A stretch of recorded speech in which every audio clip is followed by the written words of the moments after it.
জিব্রাইল ডাক দিয়ে বলতেছে, হুজুর পৃথিবীতে 4টা বার আসতে আমার খুব কষ্ট হয়েছে। 1 নাম্বার, হযরতে ইব্রাহিম খলিলুল্লাহ যখন ছুরি চালাই দিছে, বিসমিল্লাহি আল্লাহু আকবার, ইব্রাহিম আলাইহিস সালামের চোখ বাঁধা, ইসমাইল আলাইহিস সালামের হাত বাঁধা, ইসমাইলের চোখ বাঁধা, ইসমাইল আলাইহিস সালামের পা বাঁধা, উপর করে শোয়ানো হয়েছে ইসমাইলকে। কুরবানি হবে আজ ইসমাইল। ইসমাইল বাবাকে ডেকে বললেন, আব্বা যান, আপনি আমাকে কুরবানি করবেন, আগে আপনি আমার হাত বাঁধেন, আমার চোখ বাঁধেন, আব্বা যান আমার পা বাঁধেন। কেন? আপনি যখন কুরবানি করবেন আল্লাহর হুকুম মানতে থাকবেন আব্বা যান।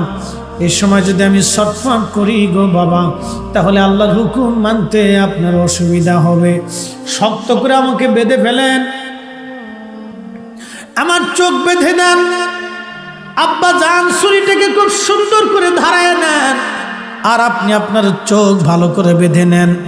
বাবা গো, আমার চেহারার দিকে তাকাইলে সন্তানের প্রতি বাবার মায়া লাগতে পারে। আব্বা যান, আপনি খোদার খলিল, হুকুম মানতে আপনার অসুবিধা হবে। আপনি নিজের চোখ বেঁধে নেন, ছুরিটাকে সুন্দর করে ধারায় নেন, কারণ আমি মাথা পেতে দিয়েছি আল্লাহর হুকুমের প্রতি। আপনি আমাকে কুরবানি করেন, ইনশাআল্লাহু মিনাস সাবিরিন। আল্লাহ চাহে তো আপনি আমাকে সবরকারীদের মধ্যে পেয়ে যাবেন। একবার জোরে জোরে বলা যাবে কি মারহাবা।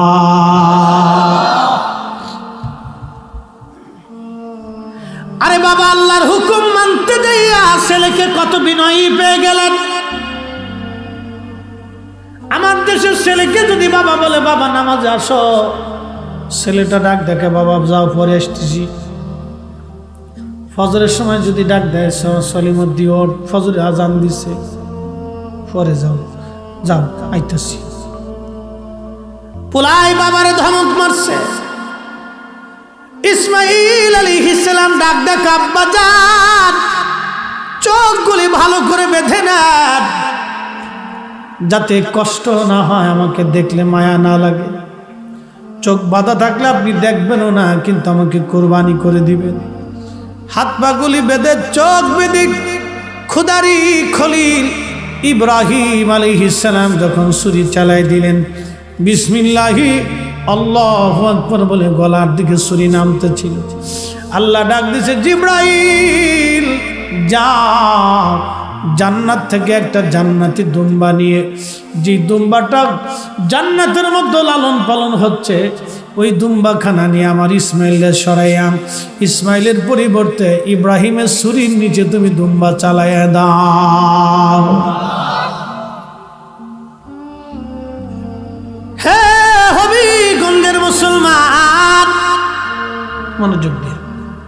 জিব্রাইল বলে, হুজুর আমি আরশে মুআল্লার নিচে ছিলাম, সিদরাতুল মুনতাহার কাছে, ওইখান থেকে একটা দৌড় দিলাম, জান্নাতে গেলাম। সুবহানাল্লাহ বলবেন? কোন জায়গা? হ্যাঁ, কত দূর? পুরে সব বলতেছি। এই দুনিয়ার নিচে আরো 6টা দুনিয়া আছে, এই জমিনের নিচে আরো 6টা জমিন আছে, ওই আসমানের উপর আরো 6টা আসমান আছে। 7 আসমান 7 জমিন, 7 আসমান 7 জমিন। এই আসমানের উপরে তামাম সৃষ্টিটাকে ঘিরে রেখেছে পানি, পানিটাকে ঘিরে রেখেছে হাইকাল, হাইকালটাকে ঘিরে রেখেছে কুরসি, কুরসিটাকে ঘিরে রেখেছে আরশে মুআল্লা। সুবহানাল্লাহ বলা যাবে? এবার চিন্তা করেন তো আরশে মুআল্লা কত দূর। মনোযোগ দিয়ে, এই সিদরাতুল মুনতাহা থেকে জিব্রাইল দৌড় মারছে, বললেন, হুজুর আমি জান্নাতের মধ্যে গেলাম দুম্বাখানা নিয়ে, দুনিয়ার ভিতরে আসলাম, ইসমাইলের ছুরি ইব্রাহিমের ছুরি পড়তে পড়তে পড়তে পড়তে পড়ার আগে ইসমাইলদের টান দিয়ে সরাইয়া আমি দুম্বার নিচে ছুরির নিচে দুম্বা চালাই দিলাম, দুম্বা কুরবানি হয়ে গেল। ও খুদার পয়গম্বর, আবার আর একটা বার আমার কষ্ট হয়েছিল যখন হযরত ইউসুফ আলাইহিস সালামকে কুয়ার মধ্যে ফেলে দেয়, বাইরে ছেড়ে ফেলে দিচ্ছে। আল্লাহ ডাক দিচ্ছে, জিবরাইল তাড়াতাড়ি যাও, আমার ইউসুফকে ধরো, আমার ইউসুফের যেন কোনো ব্যথা না লাগে। হযরত ইউসুফ আলাইহিস সালামকে ধরে আমি জিবরাইল কুয়ার উপরে বসাই দিলাম। একবার জোরে জোরে বলা যাবে কি সুবহানাল্লাহ। কুয়ার ভিতরে পাথর ছিল, আমি ইউসুফকে ধরে টেনে ধরে পাথরের উপর আস্তে করে আলগো করে বসাই দিলাম, যাতে হযরত ইউসুফের কোনো কষ্ট না হয়। ও আমার নবীজি, আরো একবার আমার কষ্ট হয়েছিল নবী গো, তায়েফের ময়দানে যখন কাফেররা আপনাকে পাথর মারতেছিল, ওই পাথরের আঘাতে আঘাতে আঘাতে আপনি নবীজি রক্তগুলি পড়তেছিল। নবী গো, পাথরের প্রচণ্ড আঘাতে চামড়া মোবারক ফেটে ফেটে ফিনকি দিয়ে দিয়ে রক্ত ছিটে আসতেছিল। নবীজি, ওই রক্তগুলি যদি জমিনের মধ্যে পড়ে, পৃথিবীর জমিনে কোনো ফসল হবে না।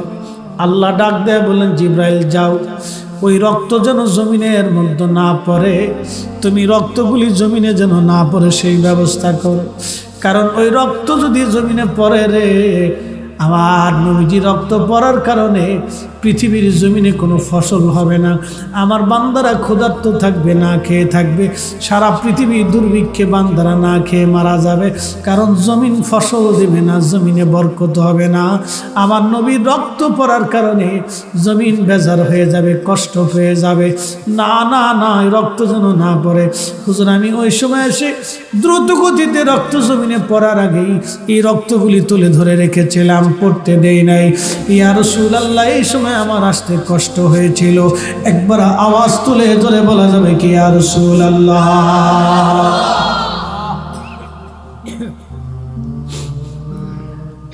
হ্যাঁ মুসলমান, হযরত ইউসুফের জামানিয়ে ছাগল জবাই করে রক্ত মাখাইয়া ছেলেরা নিয়ে গেছে বাবার সামনে। আব্বাজান কান্নার ভাও ধরছে, কান্দার ভাও ধরছে কি।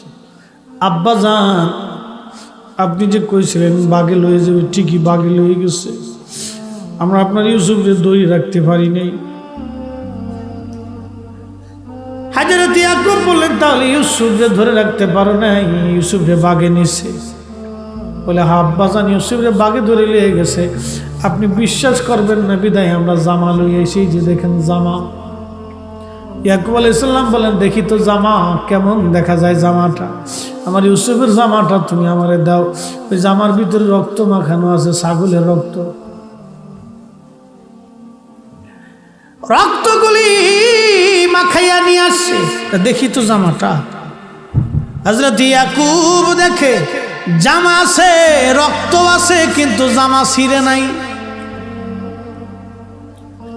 হযরত ইয়াকুব আলাইহিস সালামের বুঝার বাকি নাই, ডাক দিয়ে বলল, বাবারা আমি বুঝছি, ধৈর্য ধারণ করা ছাড়া আর আমার কোনো উপায় নাই।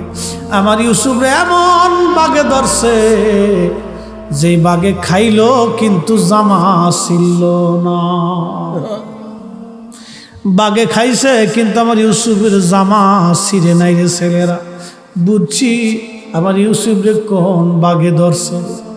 কান্না শুরু করলেন বাবা, কালো পোশাক পরলেন, পাজামা পরলেন, জুব্বা পরলেন, কান্না শুরু করলেন। হযরত ইয়াকুব ইউসুফের বিরহ বেদনা সহ্য করতে না পেরে বাবা কেঁদে কেঁদে কেঁদে কেঁদে কেঁদে কেঁদে চোখের পানিগুলি ফেলে ফেলে ফেলে ফেলে অন্ধ হয়ে গিয়েছি। চোখের পানিগুলি ফেলে ফেলে বাবা ইয়াকুব অন্ধ হয়েছিলেন, অন্ধ। কত চোখের পানি ইয়াকুব সেরেছে। নবী বেশি সুন্দর নাকি ইউসুফ বেশি সুন্দর? হযরত ইউসুফ আলাইহিস সালাতু ওয়াস সালাম, হযরত ইউসুফ আলাইহিস সালাম বেশি সুন্দর নাকি নবী বেশি সুন্দর? আম্মা জান আয়েশা সিদ্দিকা বললেন, এক নবীর উম্মতের, আরে নবী এত সুন্দর, এত সুন্দর, এত সুন্দর, এত সুন্দর। যদি মিশরের নারীরা ইউসুফের জায়গায় আমার নবীরে পাইতো, তাহলে শুধু হাত না, হাত কেটে কেটে কেটে কেটে কলিজা কেটে ফেলে দিত, বুঝতেই পারতো না কলিজা কেটে যায়। একবার জোরে বলা যাবে কি আল্লাহু আকবার?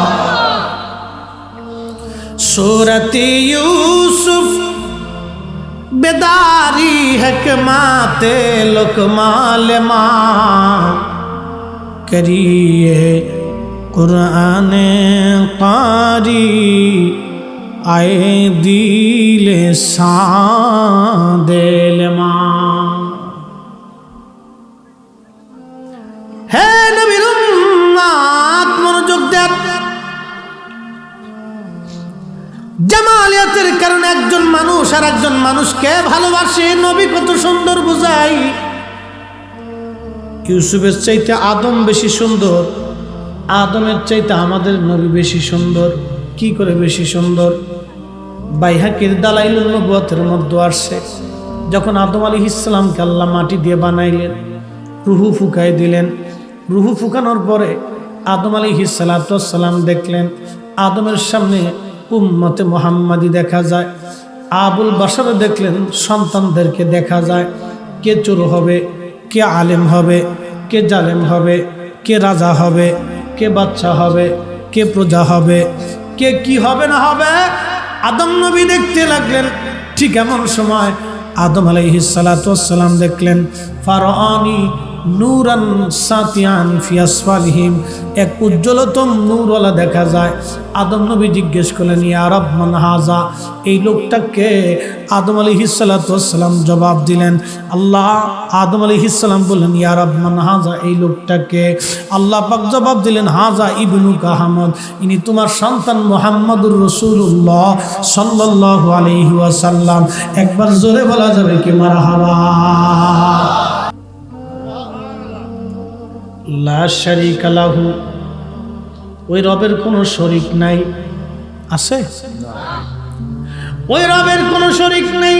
ওয়াবিযালিকা উমিরতু, আপনি নবীজি আদিষ্ঠিত হয়েছেন। আপনি বলে দেন, ওয়া আনা আউয়ালুল মুসলিমিন, আপনি নবী প্রথম মুসলমান। আপনি নবীর আগে আর কেউ প্রথম মুসলমান হতে পারে নাই। একবার জোরে বলা যাবে সুবহানাল্লাহ। আল্লাহ পানি সৃষ্টি করলেন, পানির উপরে আরশে মুআল্লা সৃষ্টি করলেন, পানি সৃষ্টি করলেন, পানির পরে আরশে মুআল্লা সৃষ্টি করলেন। আচ্ছা, পানি আল্লাহ সৃষ্টি, জিকির করে কার? পানি আল্লাহ জিকির করে। তাহলে যদি পানি সর্বপ্রথম আল্লাহর জিকির করত, তাহলে আল্লাহ পাক নবীর বদলতে পানির কথা বলতেন, নবীর কথা বলতেন না। আল্লাহ কোরআনে বলেন, ওয়া আনা আউয়ালুল মুসলিমিন, আপনি নবী বলে দেন, আপনি প্রথম আমি আল্লাহকে আল্লাহ বলে মানছেন। আপনি নবী প্রথম আমি আল্লাহকে লা শরীক বলে মানছেন। কোরআন বুঝে যেত। আপনি নবীর আগে আমি আল্লাহকে কেউ আল্লাহ বলে মানে নাই। ওয়ানা আউয়ালুল মুসলিমিন, আপনি বলে দেন আপনি প্রথম আমি আল্লাহকে আল্লাহ বলে মেনেছেন, আমি আল্লাহকে লা ইলাহা ইল্লাল্লাহ বলে মেনেছেন। আপনি প্রথম আমি আল্লাহকে আপনি সেজদা দিয়েছেন। ইয়া রাসূলুল্লাহ, আপনি বলে দেন উম্মতকে। পানির পরে আল্লাহ আরশে মুআল্লা বানাইলেন, আরশে আযীমকে পানির উপরে স্থাপন করলেন। খুব মনোযোগ দিয়েন। এরপরে আমার আল্লাহ রাব্বুল আলামিন লৌহ কলম বানাইলেন। কলমকে বললেন, কলম তুমি লেখো। কলম বলেন, ইয়া আল্লাহ কি লিখবো? আল্লাহ পাক বলেন, উকতুব মাকাদিরাল খালক, তুমি সৃষ্টির তকদির লিখতে থাকো।